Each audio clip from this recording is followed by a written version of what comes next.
Cancer is a disease that attacks people of all ages and is unsympathetic when it comes to its victims. The annual Rock the Fight event in Vermilion saw $30,000 donated to the Alberta Cancer Foundation, and for some families, it was a very personal accomplishment. 1 year ago, 4-year-old Talon was diagnosed with lymphoblastic leukemia. She was sick for 6 weeks and her parents couldn't place what was wrong. 2 days after being diagnosed, she started chemotherapy. She's done the most intense part of her treatment, but she still has another 1.5 years of treatment left. Every 4 weeks, the family checks back into the hospital for chemo. There, they run into families in similar situations, like the Glambecks. Cassandra was diagnosed when she was Talon's age, and her cancer has since been in remission twice. The Glambecks and Powslands agreed to be poster families for the Vermilion's Rock the Fight this year because they've used the equipment the funds have purchased for the Cross Cancer Institute. The bed that she was laying on down there gave her the comfort that nothing else would help. And with the most heaviest duties chemo you can imagine, because it had to get rid of all the cells in her body, in other words, kill all the cells. And that was the only thing she could sleep in, because any other forms of bed, just uncomfortable with second and third degree burns. Like you're floating basically on water. It doesn't hurt. Like some beds are like hard and that was just really comfortable and stuff.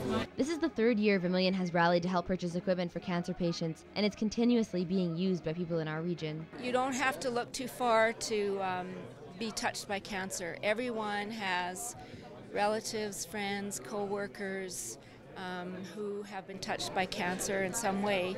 And so, you know, in a small community, we all know each other, and so we see how cancer has touched everyone in our community. When you're in the hospital for that length of time, it's emotionally draining every second, and just having as much comfort as you can. The fact that the stollery has beds for parents there, so there's a parent with the child at all times, and just the peace of mind of knowing that they're getting the best care possible. Children diagnosed with cancer in Alberta have access to some of the best treatments and clinical trials in the world. Thanks to major medical strides, 80% of kids diagnosed with leukemia will be cured. But the supporters here say Talon and Cassandra deserve better odds. This is why. Exactly. We don't know how lucky we are to have such a world-class facility in our backyard.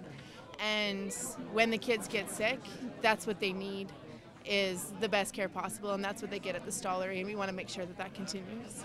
On average, 70 children a year are diagnosed with some type of cancer in just northern Alberta. We always thought, why us, why us? Until you are there in that hospital at Start University, the stollery.